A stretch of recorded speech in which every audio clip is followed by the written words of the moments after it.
The Gemara asks the question that the Mishnah states that a woman is exempt from mitzvah saseh zman groma. Time determined mitzvah, a woman is exempt. Mitzvah saseh she'eina zman groma. If it's not time determined, a woman must keep it. So we spoke about what is the basis for this. So the basis for mitzvah saseh zman groma is because the Torah juxtaposes tefillin to Talmud Torah. The Torah says there's an explicit exclusion for women. A woman's not obligated to study Torah. And tefillin is juxtaposed to the study of Torah. According to most Tanoim, tefillin is mitzvah zman groma. Either because one doesn't wear tefillin, is not permitted to wear tefillin on Shabbos, or even more than that, the obligation to tefillin is only the daytime, not the nighttime. We rule halacha. On a Torah level, one can wear tefillin at night. One doesn't wear because there's a concern you may fall asleep, and you're not able to maintain the tefillin as they should be maintained in terms of one's bodily hygiene. But Shabbos is a Torah violation. However, there is an opinion, as the Gemara will cite, the mayor and another Tana, they're of the opinion one is permitted to wear tefillin on Shabbos. So according to them, tefillin is not a mitzvah says my groma. Right? And therefore the Gemara is going to ask the question, if that's the case, maybe women should be exempt from all mitzvah sessions, whether it's zman groma or not zman groma. That should be the model. No, because the Torah, since the Torah juxtaposes tefillin to Talmud Torah, there's an explicit exclusion for a woman. It says bonecha v'lo benosecha, and Torah juxtaposes tefillin to that. That's going to be the Gemara's question a little further down. But according to the vast majority of Tanoim, it is mitzvah zman groma. So associating tefillin, juxtaposing Talmud Torah, so just as Torah, she's exempt. Anything which is similar to tefillin, she's also exempt. Although Talmud Torah is not a mitzvah says my groma, it doesn't make a difference, right? But it's the tefillin which is juxtaposed to Talmud Torah. Okay. I thought this explained with Rabbi Meir, when you have two positive commandments that come to teach the same thing, you learn that there are exceptions. Correct. So here you have the women. Not obligated in Torah, and not obligated in tefillin. No, but that's the question. Yeah, they're not. No, so that's the question. So now you've got to say it twice. Or you learn one from the other. You learn one from the other. That's not shnei tzumot ke'echad. Okay. Right, because I wouldn't know.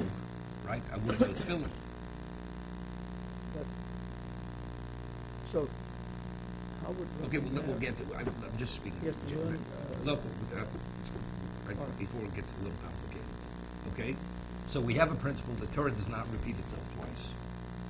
There's nothing that would be considered superfluous. So if the Torah does repeat itself, rather than stating the rule and drawing everything which is comparable to the rule, and the Torah repeats itself, that evidently clearly indicates it's not the rule, it's the exception to the rule. Right? That's the concept of shnei ksum kata. If two psukim tell me the same thing, it's an indication, it's the exception rather than the rule. Because Torah has no reason to repeat itself. But there's an opinion that says no. Even if Torah repeats itself, if Torah repeats itself to reiterate, it's only when the Torah repeats itself three times. When the Torah mentions them three times, everybody's in agreement that's considered superfluous. So, but there's no such thing as superfluous. So evidently that clearly indicates that this is not the rule, that these three cases are the exception to the rule. If the Torah repeats itself three times. Okay? So originally the Gemara had said that wanted I learn from Talmud Torah that a woman is exempt from mitzvah she'eina zman groma. Why does the Mishnah say that a woman is obligated if it's not time determined? Exactly saying, let's learn from Talmud Torah that she's exempt from all mitzvah, right? Unless Torah says explicitly she's obligated. So the Gemara says because pir v'ribya is also mitzvah she'eina zman groma, right? Procreation. So why does the Torah? If Talmud Torah is the model, why does it have to exempt a woman from pir v'ribya? Right? The woman is absolved from procreation. So evidently, so we have two examples of what? Of mitzvah she'eina zman groma, where it's not time determined, and the Torah exempts the woman. We shouldn't have to discuss it. We have the model, we have the rule, which is Torah. anything which is similar to that, a woman should not be obligated. Right? And you say it's a kolshkem, as Tosa says. Torah, which is the ultimate, the Torah absolves her. Anything of lesser value, if it's not time-oriented, she definitely should not be obligated. That's what the Gemara. That's why I don't learn from Talmud Torah to other mitzvahs as Ishay Nazman Grama, because it's the exception. But the rule is a woman is obligated. That was the case, and every time the Torah wants to institute a positive commandment, it would have to be explicitly referring to the man. If we go with what you just said. As a question. No. It would. It would have to state it in the masculine, and it would have not, it couldn't be ambiguous. If it's what? If it's mitzvah she'ein hazman. It would be mitzvah she'ein hazman. If it's not time determined to exclude the woman, it would have to say explicitly the man. Now we're asking the question, why did the Torah have to exempt the woman from Talmud Torah and from if Talmud Torah is the rule, if that's the rule, why does it have to mention true or rule? True or rule. So evidently, teach me that under normal circumstances she is obligated, and these are the exceptions. Right? These are the exceptions. So you're right. So if I have another case where it's not time determined, and you want to tell me the woman is not obligated, we have to say explicitly the man and not the woman. You're right. But that would be all mitzvahs say. No. Any mitzvah say which we would say a woman is not obligated would have to say exactly the man, not the woman. Correct. It would have to be stated in the masculine. Or in a way where it would mean that it would clearly mean the man and not the woman, and that is the case. A mitzvah which is not time determined, a woman is obligated. That's the Mishnah. All non-time determined mitzvahs, women are obligated. The question was, we wanted to learn from Talmud Torah that she's absolved from all mitzvahs which are not time determined, unless Torah says explicitly yes. So the Gemara answers because we have two cases. We have Talmud Torah with true revu, so that tells me that these are the exceptions. Therefore, I don't draw from that to similar situations to say a woman is exempt.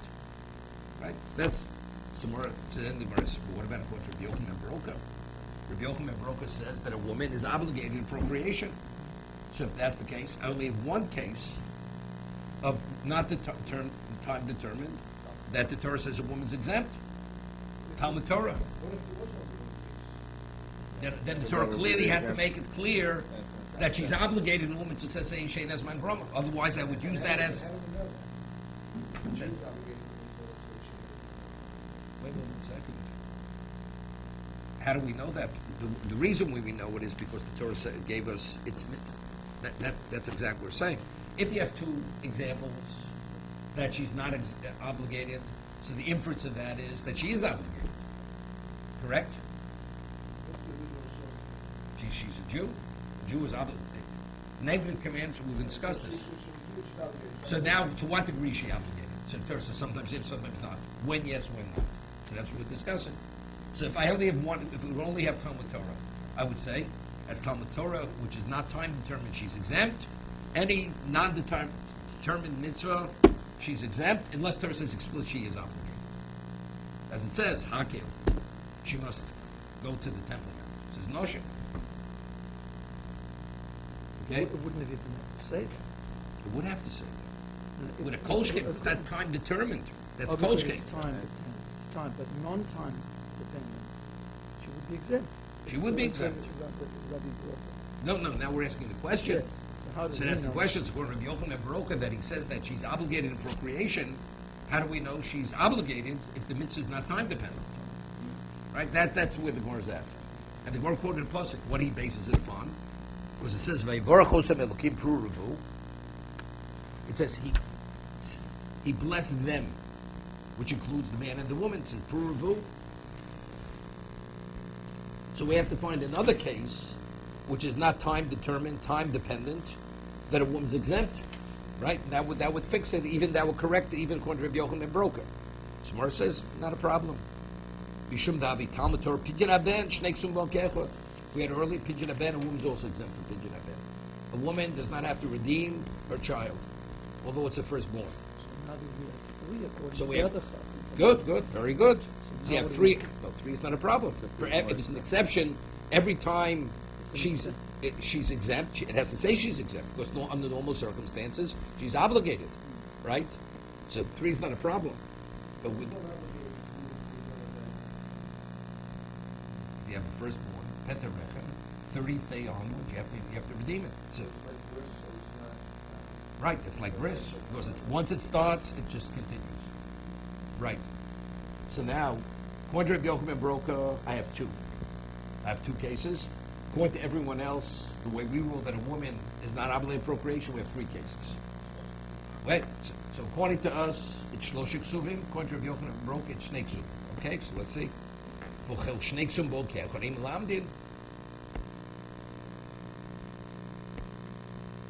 now, well, Rabbi Yochanan ben Broka, Nami heavy piri v'ribyo, Omora shnei suvim bol kecha, ve'im lamdin. Whereas for Rabbi Yochanan ben Broka, piri v'ribyo, see, it's very good. According to us, a woman is exempt from piri v'ribyo. According to Rabbi Yochanan ben Broka, piri v'ribyo is what? Not time dependent. Procreation. It's not time dependent, and a woman is obligated. So if that's the case, the Gemara said before, how do we know that a woman is obligated in non-time dependent mitzvah? From what? From kibbutz or from, it says tira'u. A woman must revere her father and mother, which is an ongoing mitzvah. And I only have one such example. So therefore, that is the rule, to learn that anything which is similar to tira'u, a woman's obligated, correct? But according to Rabbi Yochanan ben Broka, I have another case which is not time dependent, and the Torah says a woman's obligated. Mora would have been enough to learn from Mora. What does that have to mention piri v'ribyo? So evidently, so it must be an exception. So if it's an exception, why am I learning from Talmud Torah and Pidyon Aben that she's exempt from mitzvah shazman grama, right? Oh, meaning she's obligated. She's obligated because those are the only 2 cases. That's the exception. When we speak about her obligation, which is the source of Mora, we have 2 examples. What do we need 2 examples? One would have been enough if it's the rule. So why do we say the other is the exception to the rule? Maybe this is the exception to the rule. Right? We have 4 cases. 2 say she's exempt from something which is not time dependent. Another 2 say she's obligated where it's not time dependent. So seemingly, they both indicate, because it's repeated, they're both exceptions. So theoretically, should be exempt from all mitzvahs except those 4. Meaning, unless we don't know. No, then we're in a quandary. We don't know. We don't know what to do here. If the Torah doesn't repeat itself, so that means there are exceptions. So if this is except that's the exception, so what is the woman's obligation? Right? The basis for obligation for mitzvah saseh she'ein hazman grom is Mora. Right? Revering her parents.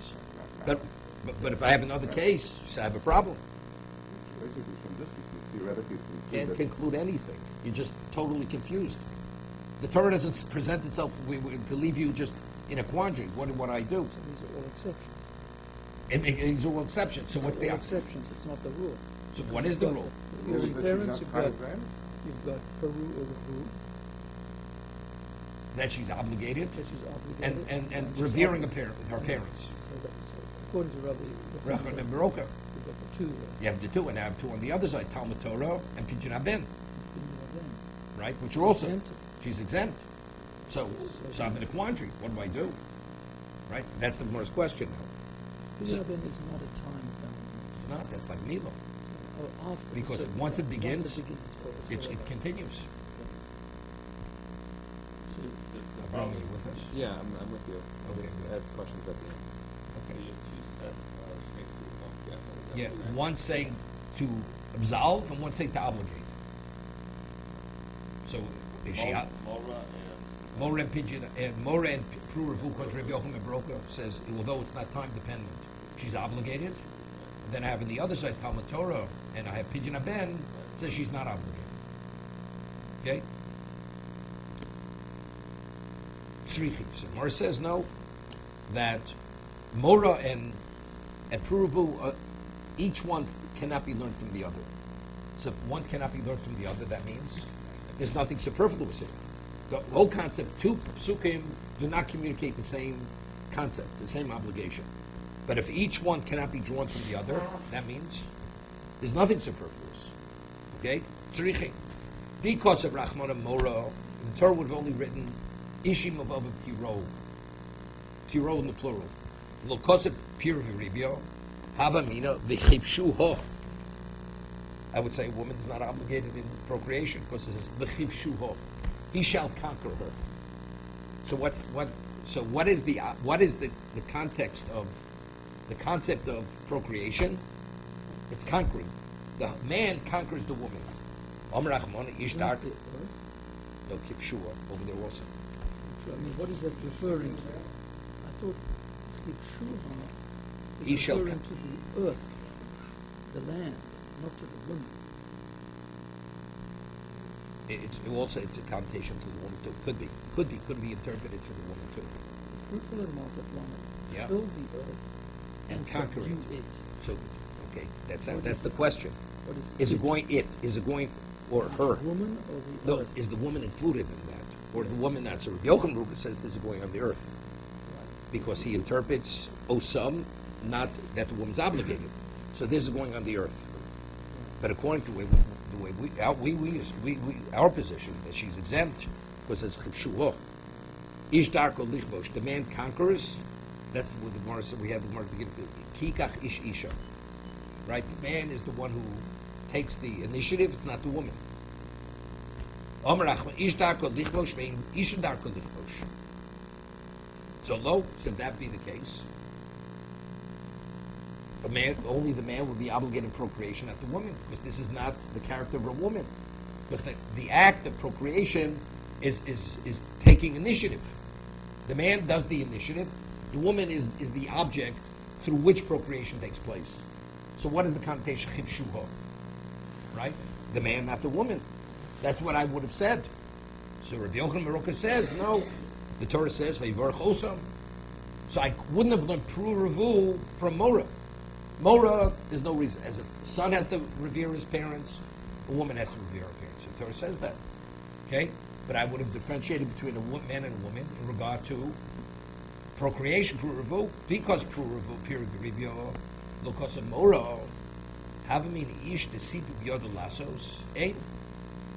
man who has the ability to provide and to attend to all whatever is considered revering a parent, the Torah obligates the man.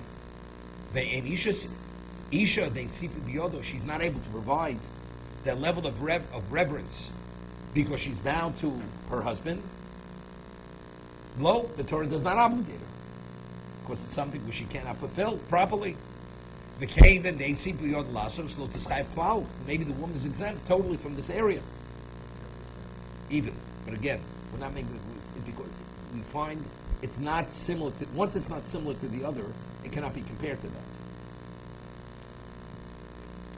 Therefore, both cases are needed. So even according to Rabbi Yochanan Baroka, although the Torah mentions it twice in regard to the obligation, it's not called repeating. That's not repeating.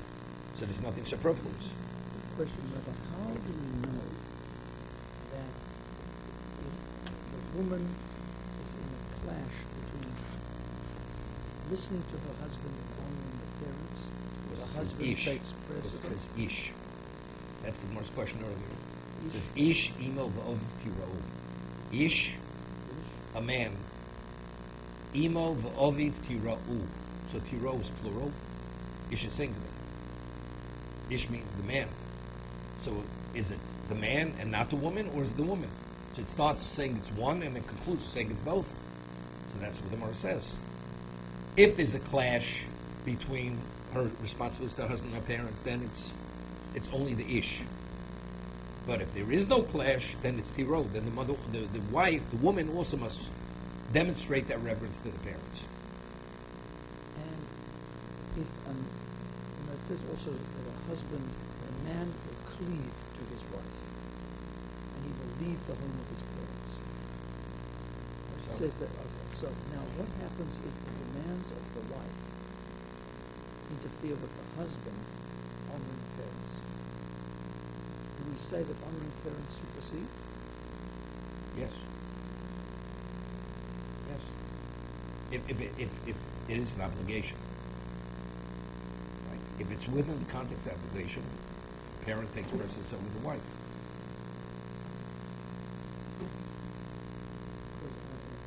The Torah goes out of its way to say that the man will leave the house. That's not a chiyuv. Not a chiyuv. It's even so if you move in with your parents, and for the rest of your life you violated the parshas because you never left your parents. No, I mean the Torah is. That's not an obligation. It's telling you fact. What is the destiny of man?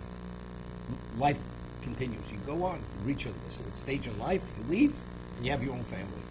What does it say over there? Cleaves to his, that means that's a child. They both can share in one child. You can have your own family. That's what it means. Just it's telling us what the way of life is. Here's within the context of obligation. It has to revere his parents, his father and mother. Then it says the woman. It says the man or the woman. So this is how we reconcile it.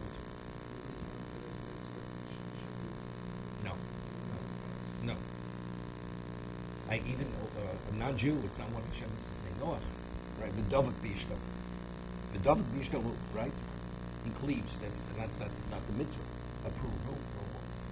From there we learn out that a non-Jew is not permitted to commit adultery. Because it's the David Bishto, so the inference is Lobeshus Tavera. He cleaves to his wife, but not to someone else's wife. So that's the basis for one of the Shemitz Noach that a non-Jew is he's bound by adultery, the laws of adultery. Okay.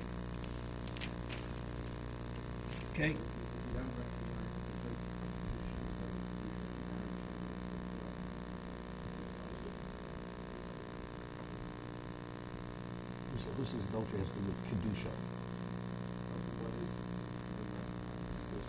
No. So that is the Rambam. Take a look in the Rambam, the first Rambam. Over there, he says, before the Torah was given, a man would meet a woman on a crossroads, and they'd agree they're going to live together, be husband and wife. That's marriage for a non-Jew. You don't need justice of the peace. You don't need anything. Agree to live together as husband and wife. That's marriage. They decide they're breaking up.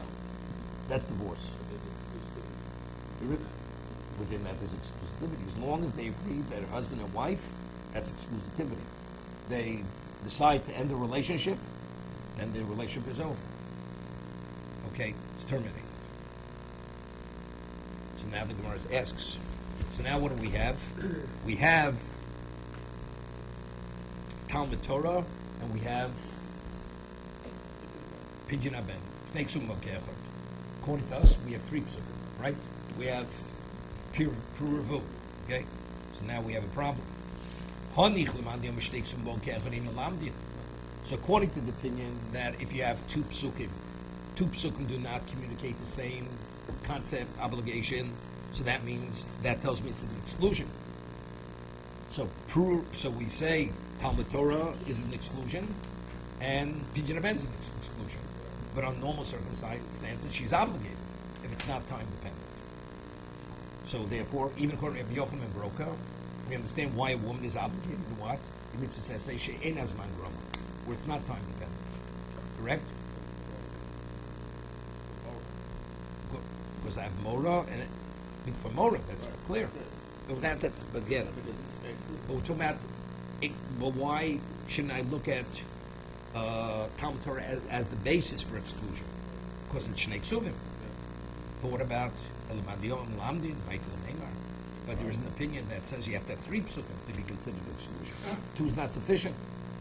So why am I learning from Mora that she's obligated? Let's learn from Talmud Torah or Pru Revu that she's obligated.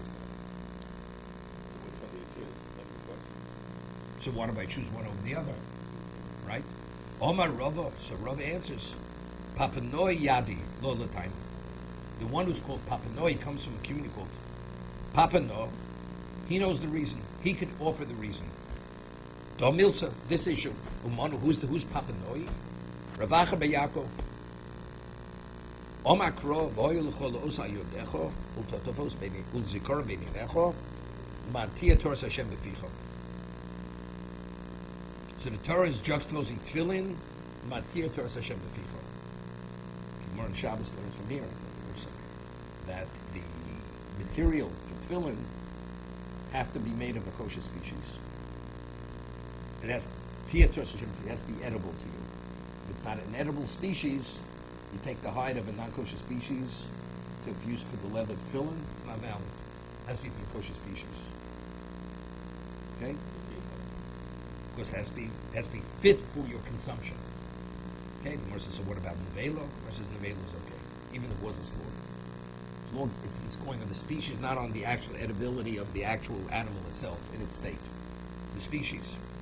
Or says if you write tefillin, one has a question. What about on skin of a fish skin, kosher fish? What about on chicken skin? Well, it's questions, but not because for other reasons. Because they're called kosher species. So we see the Torah is what? Juxtaposing the Torah's entirety. It says, the tefillin. Not tefillin, it says, Shazman Gromo v'noshim Keturos. Avkom, it says, Shazman Gromo noshim Keturos. That's the basis why they're exempt. Of course, I only have two examples. From the previous approach, I only have two examples. But here, the juxtaposition tells me the Torah in its entirety. The Torah in its entirety, anything which is similar to tefillin, she's exempt. So we're saying that the mitzvah says Shazman Gromo is the exception, and this is Well, we'll see. There's my whole thrashing tosis. So what What you're saying now is not so simple. We'll see how to have. So are we saying that mitzvah says Shazman Gromo is the rule, and then mitzvah Shay has Shazman Gromo is the exception? That would be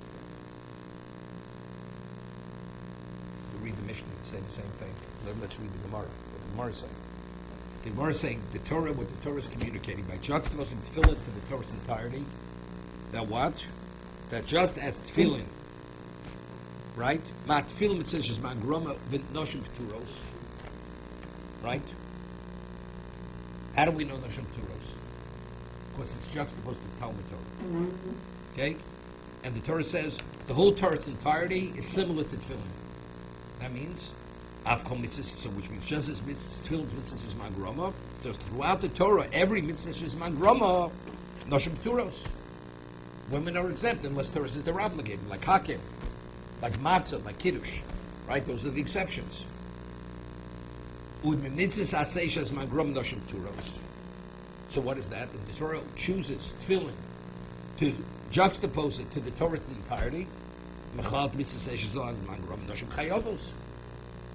this is the way Tosafot is much. Rashi is a problem. But with Tosafot, why did the Torah choose to juxtapose tefillin to the Torah's entirety? It could have chosen a mitzvah which is not time dependent. So that it chose this and not the other type of mitzvah, that tells us only this mitzvah is she exempt throughout the Torah, which is similar to this. But if it's not time dependent, she's not exempt, unless Torah says she is exempt, such as Pruvu, Pidyon Haben, whatever it may be.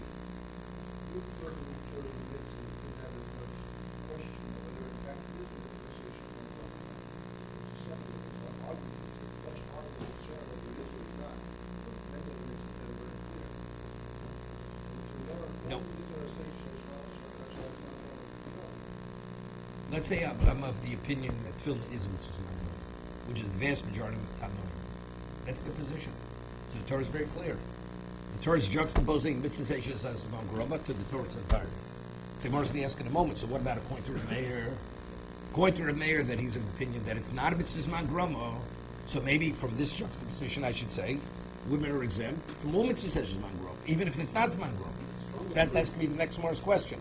No, it's going to It's not a proof, it's a question. What is it a proof?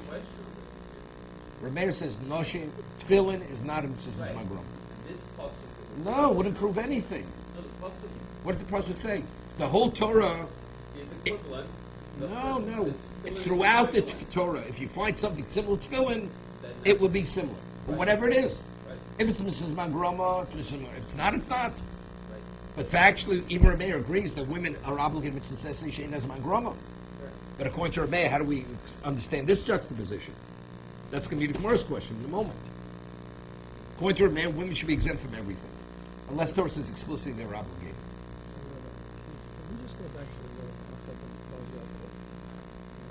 is he adding here? It says, come learn from him. What is he adding? What exactly is his point? We have a quandary before. We have two shnei ksumim ke'ech. We have, according to the opinion, that you need to be an exception, you need three. That you need three. The Torah has to repeat itself 3 times. Correct? According to the opinion, you have to mention 3 times. So according to Rabbi Yochanan and Baroka, Establish an exception. in exception, according to Rabbi Yochanan, I have a problem. Baroka, I have a problem. Of course, mitzvahs is mangroma is only mentioned twice, not 3 times. Twice been, Because Puriyat, it's Torah, and it's what? And it's... And no, that's the Torah obligation. and, Torah and Pidyon Aben. and No, not Pidyon Aben. No, true. Michael Amema, Mishum Dav Talmud Torah, Pidyon Aben, Shnei Ksum Bo Ke'echod. Right. Pidyon Aben. Torah and Pidyon Aben are positive commandments from which Not time dependent. Not time Yeah, dependent. from which is So if the Torah repeats itself twice, if that's considered superfluous, that tells me it's the exception. But if you say you need to mention 3 times, now we're in the quandary. And Rabbi Yochanan and Baroka is the one who says 3 is required. No, we're saying if you follow Rabbi Yochanan and Baroka according to that other opinion, so the Gemara is going to say maybe that opinion who says 3 doesn't agree with Rabbi Yochanan and Baroka, but the Gemara says but there is an opinion that does. So then I have a problem. So if it's Where's the third one? Where's the third one? So how are we getting out of that? So we haven't gotten there yet. We haven't gotten there yet. All right, so what is, and again, what is Rav Acha? No, so that was saying that's Rabbi Yaakov ben Yaakov. Rabbi Acha ben Yaakov saying, but if tefillin says he has Zaman Gramo, which is also another question, right? Is, And suppose it is the Torah chooses that mitzvah to associate it with the Torah's entirety. That means the Torah is saying throughout the Torah anything which is similar to this, the woman is exempt. That's what the Torah is saying. So we're no longer going rule exception. Torah makes a statement. Any mitzvah say which is similar to tefillin, a woman's exempt, unless the Torah says otherwise. That's what Torah is saying. That's what you learn from the juxtaposition. From this juxtaposition. But he's knocking out the whole issue of next to It has no relevance anymore. No, Because the Torah made its statement. No, part. because this is the statement. Right, still in his Talmud Torah. No, not Talmud Torah. I mean, Throughout the Torah is saying, throughout the Torah, anything which is similar to tefillin, a woman's exempt, unless I tell you differently. Basically, it's a shortcut to the whole discussion, according to him. It's not it's a statement. It's making a statement. Any mitzvah possibly which is similar to tefillin throughout the Torah, a woman's exempt. And if not, she's obligated, unless we tell you otherwise. Then you don't have In to both- come to all these other questions. Exactly. No, the It question is shortcuts the whole discussion. exactly. And then 2 would be correction. And then if 3, Two. would that change? That's definitely an exception. 2 is an exception. 3 is definitely an No, exception. when there's 2, so now, 2 means that just those 2 are the exception. No, Meaning but that why is no 2 more- an exception? Why is 2 an exception? Because up to 1, because if it would have been 1, that would have been proof that perhaps we're going in a different direction. No, because 1 is a rule. Right, So what's Torah have to repeat itself? So the repetition tells me it's the exception. And it's not- So 3 for sure is an exception. Now, if 2 already is an exception, that means whenever Torah wants to tell me something, it has to mention it. Because it's no longer the rule. And so 1's the only time that It's a rule. 1 is a rule, always a rule. To be continued.